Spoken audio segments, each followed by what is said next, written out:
En cette semaine de l'amour, je vous propose une 3e édition d'Histoire d'amour en roman qui, je l'espère, vous plaira autant que les précédentes.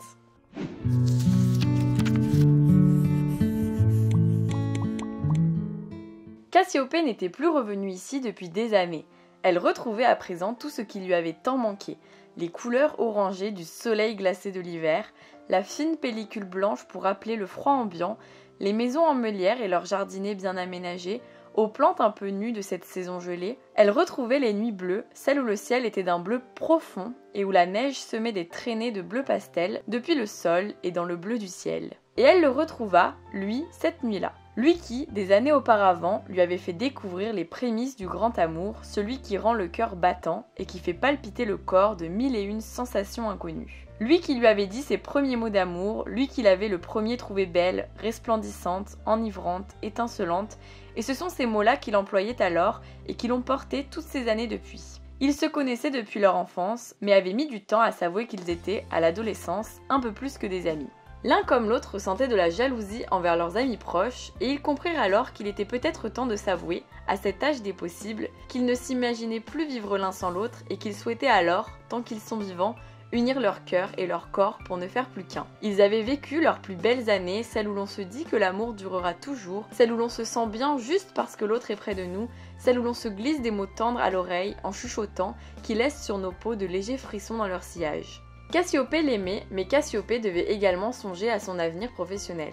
Elle prit alors la décision de partir, si loin de lui que leur amour ne saurait y survivre. Ils se promirent pourtant qu'ils se retrouveraient dans une future belle vie pour s'aimer à nouveau. Cassiopée se perdit dans d'autres bras pour retrouver un peu de lui durant les années qui suivirent. Mais aucune femme ni aucun homme ne la comblait comme il le faisait. Elle avait pourtant essayé, et même aimé depuis. Ambre et ses poèmes aussi harmonieux que dysfonctionnels, Gabriel et ses tendres caresses, Angélique et sa douceur inégalable, Paul et ses prouesses culinaires ainsi que son amour du fort. 10 années étaient passées, et le voilà qui s'approche, son regard planté dans celui de Cassiopée.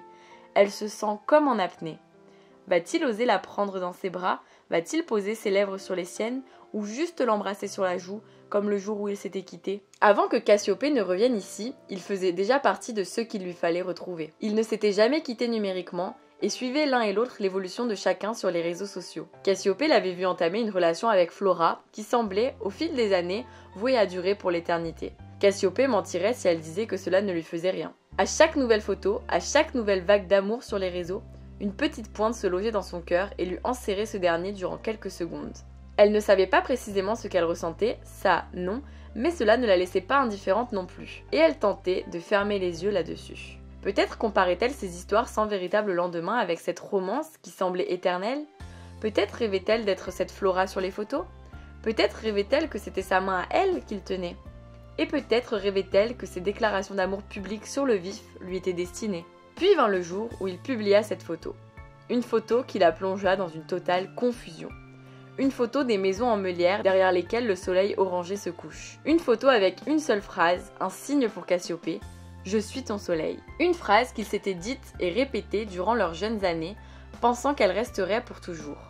Une phrase qu'il associait à Cassiopée chaque matin où elle illuminait une pièce par sa présence, par son sourire. Une phrase qui lui était destinée, Cassiopée en était certaine. Un message caché? Une perche tendue au cas où le cœur de Cassiopée, là où rien ne meurt, était libre pour s'ouvrir à lui à nouveau? Elle chercha sur son compte Instagram les photos avec Flora, mais ne les trouva plus. Elle comprit que cette histoire-là était finie. Mais elle ne souhaitait pas être le pansement de cette précédente et longue relation, elle ne voulait pas vivre un sabotage amoureux. S'il devait à nouveau entrer dans sa vie, alors il devrait être sincère et non le faire pour une quelconque revanche envers son ancien amour. Pourtant, Cassiopée n'attendit que peu de jours avant de retourner dans la ville de son enfance, son Neverland à elle.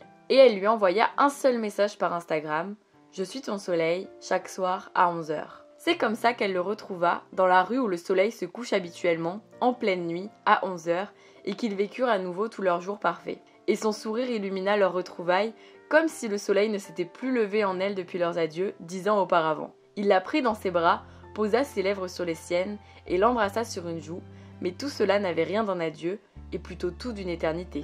J'espère que cette petite histoire d'amour vous a plu, n'hésitez pas à me le dire dans les commentaires car j'ai l'impression que c'est un concept qui vous plaît chaque année, mais en même temps je suis pas très douée pour écrire des histoires d'amour donc j'ai peur que ça finisse par devenir redondant. Vous me direz ça dans les commentaires et en attendant je vous souhaite de très belles lectures et je vous dis à très vite d'ici la prochaine vidéo.